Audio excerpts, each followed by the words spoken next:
Hi అండి, ఈరోజు మనం చేపల పులుసు తీసుకుందాం. ఫస్ట్ అయితే ఆయిల్ పెట్టుకోవాలి. ఆయిల్ బాగా హీట్ అయింది కదా, కొన్ని మెంతులు వేసుకోవాలి. ఆనియన్స్ మెత్తగా పేస్ట్ పట్టేసాము, అవి వేసుకోవాలి.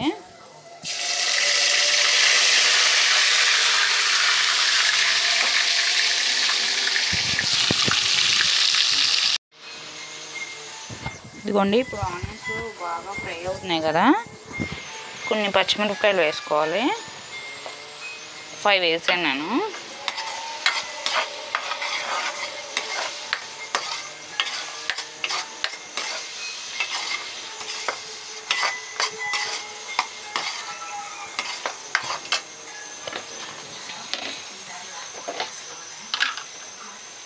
ఇప్పుడు కొంచెం పసుపు వేసుకోవాలండి. పసుపు వేసుకుని బాగా కలుపుకోవాలి.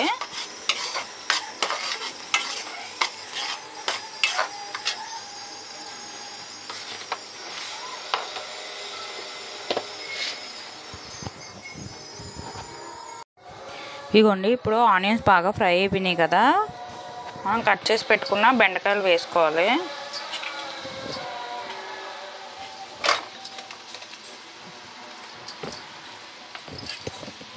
ఇది కొంచెం ఫ్రై చేసుకోవాలి.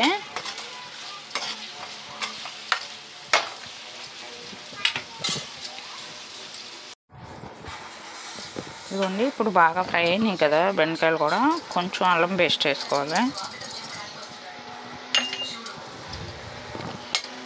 వేసి బాగా కలపాలి.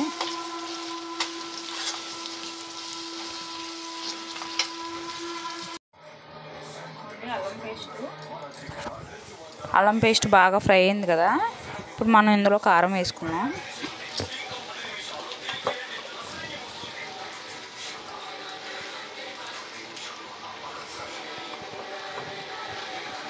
అండి 2 స్పూన్లు వేసాను. ఇంకా కావాలంటే వేసుకోవచ్చు, చేపల పులుసు కదా, కారం సమానంగా ఉండాలి, లేదంటే బాగోదు.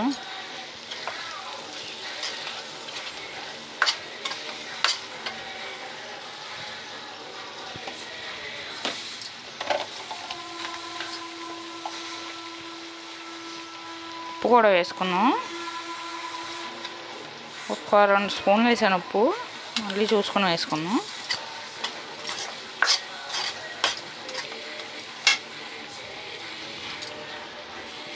నానబెట్టి ఉంచుకున్నాం కదండి చింతపండు పులుసు, అది వేసేసుకోవాలి.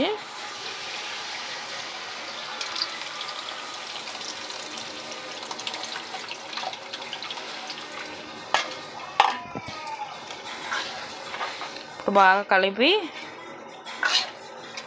బాగా ఉడకనివ్వాలి చేపల పులుసు. ఇదిగోండి, ఇప్పుడు మన పులుసు బాగా తెల్లుతుంది కదా, బాగా ఇప్పుడు తెల్లేటప్పుడు చేప ముక్కలు వేసేసుకున్నాం. ఇదిగోండి, వేసేద్దాం.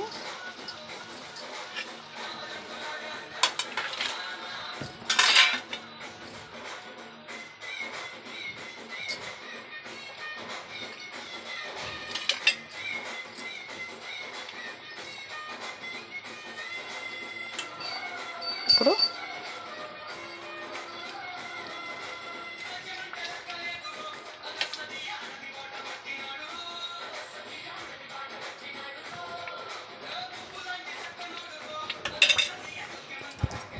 కొంచెం ఉడకాలండి, చేప ముక్క ఉడికాక అప్పుడు మనం మసాలా వేసుకున్నాం.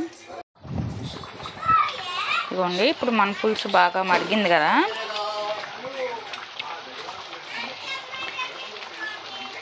మెంతులు, ధనియాలు, జీలకర్ర పౌడర్ చేశానండి, అవి వేసేసుకోవాలి ఇందులో.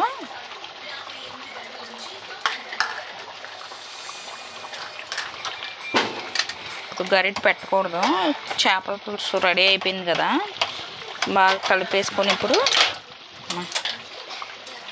బాగా కలిపేసి కొత్తిమీర వేసేసుకోవాలండి. అంతే, మన చేపల పులుసు రెడీ అయిపోయింది. మీకు కనుక మన వీడియో నచ్చినట్టయితే ప్లీజ్ లైక్ చేసి సబ్స్క్రైబ్ చేసుకోండి.